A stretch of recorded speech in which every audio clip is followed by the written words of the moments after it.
Assalamualaikum warahmatullahi wabarakatuh. Jumpa lagi dengan Ibu Rena di Belajar IPA kelas 8. Pada pertemuan kali ini kita akan membahas tentang struktur dan fungsi jaringan pada tumbuhan. Adapun tujuan pembelajaran pada pertemuan kali ini, diharapkan peserta didik dapat 1. Mendeskripsikan jaringan meristem, 2. Mendeskripsikan jaringan dewasa, 3. Mendeskripsikan struktur dan fungsi jaringan pada akar, 4.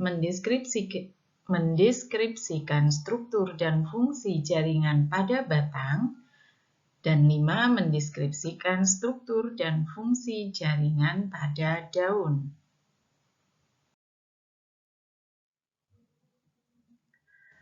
Anak-anak, pada jaringan tumbuhan, kita mengenal ada dua jenis jaringan.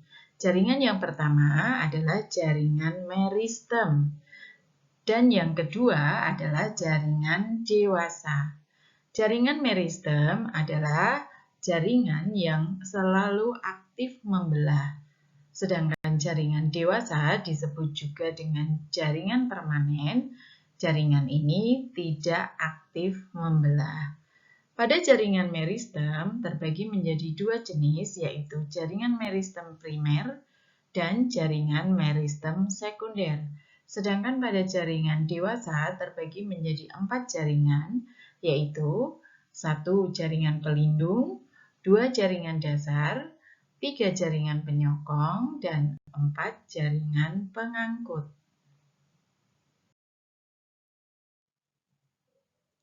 Kita mulai untuk jaringan meristem primer. Jaringan meristem primer terdapat pada ujung batang dan ujung akar. Perhatikan gambar 1 dan 2. Gambar 1 ini adalah jaringan meristem yang ada di ujung batang, dan gambar 2 adalah jaringan meristem yang ada di ujung akar. Jaringan meristem primer bisa menyebabkan pertumbuhan primer, yaitu pertumbuhan memanjang ke atas dan memanjang ke bawah. Berikutnya, jaringan meristem sekunder. Jaringan meristem sekunder terdiri dari kambium pembuluh atau kambium vaskuler.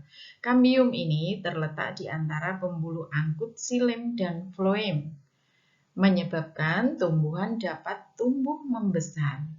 Pembelahan kambium vaskuler ke dalam akan membentuk xilem sekunder dan keluar akan membentuk floem sekunder. Jaringan yang kedua yaitu jaringan kambium gabus atau velogen. Jaringan kambium ini hanya terdapat pada tumbuhan dikotil.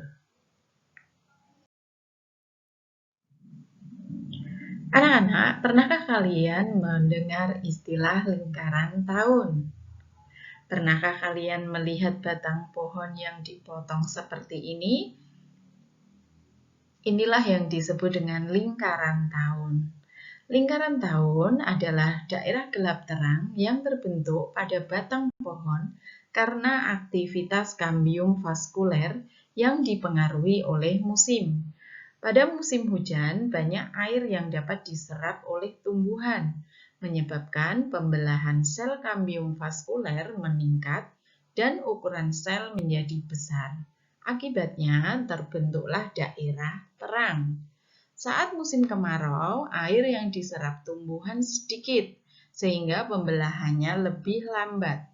Sel hasil pembelahan ukurannya kecil dan rapat, sehingga terbentuklah daerah gelap. Lingkaran tahun inilah yang digunakan untuk menentukan umur suatu pohon. Berikutnya kita masuk pada jaringan dewasa yang pertama, yaitu jaringan pelindung atau kita sebut dengan jaringan epidermis.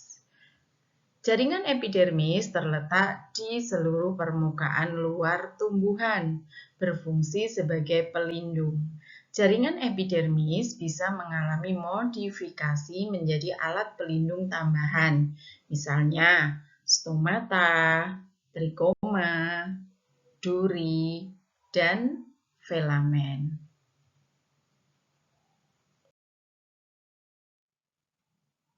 Yang kedua, jaringan dasar atau jaringan pengisi atau jaringan parenkim. Jaringan dasar atau jaringan pengisi atau jaringan parenkim merupakan jaringan yang hampir terdapat pada seluruh bagian tumbuhan. Berfungsi untuk semua proses metabolisme tumbuhan. Pada buah dan umbi, jaringan parenkim berfungsi untuk menyimpan cadangan makanan. Sedangkan pada daun, jaringan parenkim terdiri dari jaringan palisade dan jaringan bunga karang. Yang keduanya berfungsi sebagai tempat fotosintesis. Berikutnya, jaringan penyokong atau penguat. Jaringan penyokong berfungsi untuk menunjang bentuk tubuh tumbuhan. Berdasarkan bentuk dan sifatnya, jaringan penyokong dibedakan menjadi dua, yaitu jaringan kolenkim dan sklerenkim. Jaringan kolenkim berfungsi untuk menyokong bagian tumbuhan yang masih muda. Sedangkan jaringan sklerenkim merupakan jaringan penguat yang bersifat permanen dan berfungsi untuk menyokong bagian tumbuhan yang sudah tua. Berdasarkan bentuk selnya, jaringan sklerenkim dibedakan menjadi dua, yaitu jaringan serat atau fiber dan jaringan sklereid. Jaringan serat terdiri atas sel-sel yang memanjang, meruncing pada kedua ujungnya, dan tersusun membentuk benang. Jaringan serat banyak terdapat pada xilem. Ini juga kita temukan pada kelapa, di mana pada kelapa kita temukan ada serabut kelapa. Serabut kelapa itulah contoh dari serat. Kemudian ada jaringan sklereid, terdiri atas sel-sel yang pendek dan bentuknya tidak teratur. Contohnya pada kulit kacang dan buah pir, atau pada buah kelapa tadi, sklereidnya ada pada tempurung.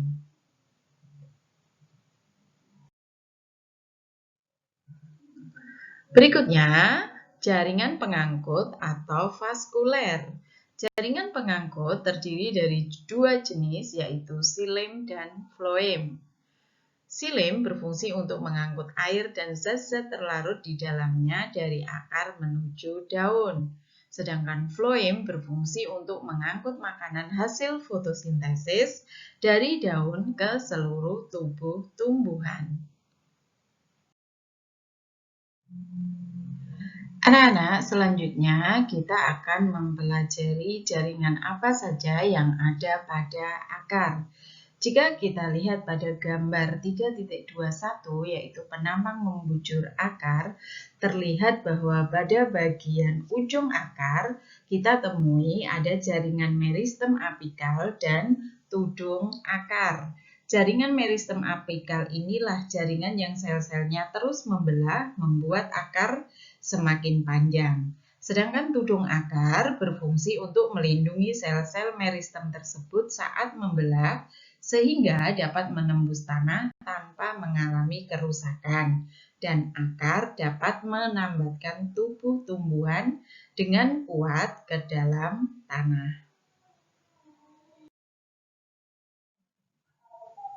Selanjutnya, apabila akar kita iris secara melintang, akan kita dapatkan bagian-bagian dari akar terdiri dari epidermis, korteks, endodermis, silinder pusat, xilem, dan floem.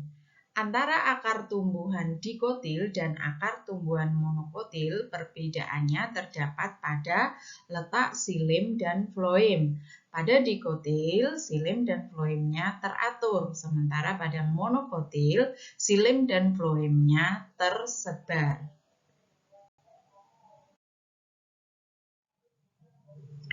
Berikutnya, bagian-bagian atau jaringan yang terdapat pada batang sama halnya dengan akar, paling luar adalah epidermis. Kemudian sebelah dalam epidermis adalah korteks. Selanjutnya ada silinder pusat. Di silinder pusat inilah terletak berkas pengangkut xilem dan floem.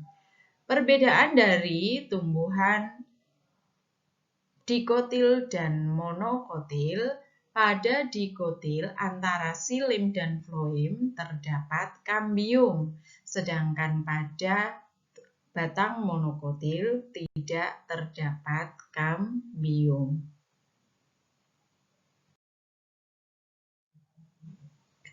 Selanjutnya, bagian-bagian atau jaringan pada daun. Jaringan pada daun dari atas ke bawah terdiri dari ada lapisan kutikula, kemudian di bawahnya ada epidermis atas, bagian bawah epidermis ada mesofil palisade atau jaringan palisade, kemudian bawahnya ada mesofil bunga karang atau jaringan bunga karang, kemudian ada berkas pengangkut xilem dan floem, kemudian paling bawah ada epidermis bawah. Di bagian epidermis bawah biasanya kita temukan untuk tumbuhan darat ada stomata.